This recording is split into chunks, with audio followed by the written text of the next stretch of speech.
Welcome to Photoshop, and today we're going to do this fun little tutorial where we're going to make this vector appear using type. So this is great if you want to do some sort of art or collage or composition, but you want to have a little meaning to the image, and instead of it just appearing with black, we want to have black words to make this image appear. So we've got this cool little Day of Dead guy, and I'm going to show you how to make this appear using type.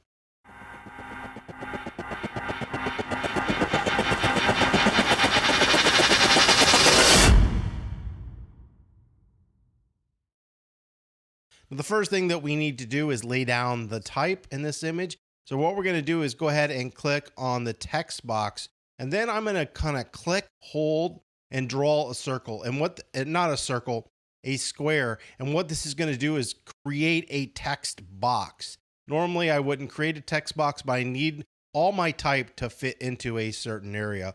Now automatically Photoshop is using some Ipsen Lorem to kind of fill this stuff in. One of the things you need to make sure is you have a nice bold type font. If it's too thin, it will be difficult to look at. Another thing is you'll notice that right now my letters are really close together, and I've actually moved these. So one of the things you're going to need to make sure is that your letters are close together here and your lines are close together.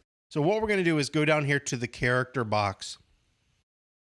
If you don't know where the character box is, you can come in here to window and then go to character, and that will bring up your character box.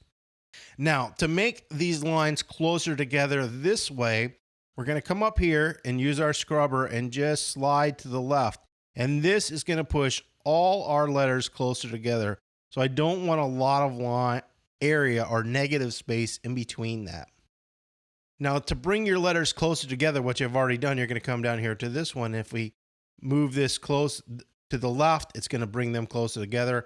If we move them right, each individual letter is going to be farther apart. I'm just going to hit Command Z because we don't actually need to do that in this image.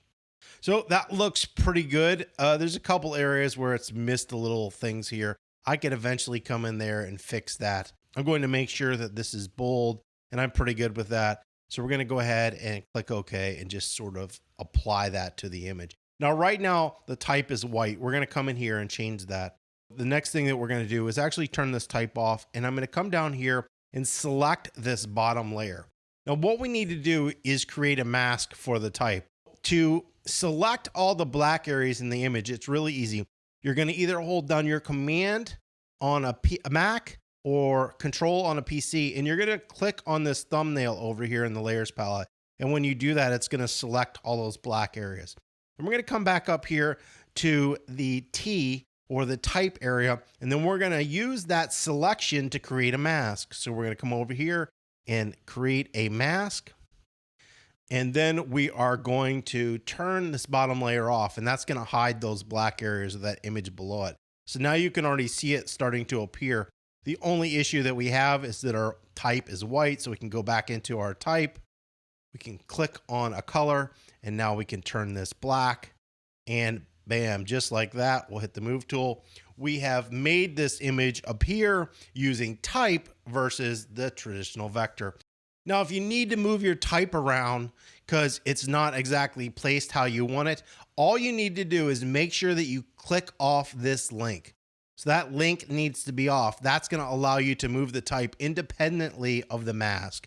And then you can come in here and sort of adjust and change or do anything basically you want to do to the type until it fills your image exactly how you want it. Hopefully that's been helpful. If you have any comments or questions, you can leave those below. And as always, don't forget to subscribe.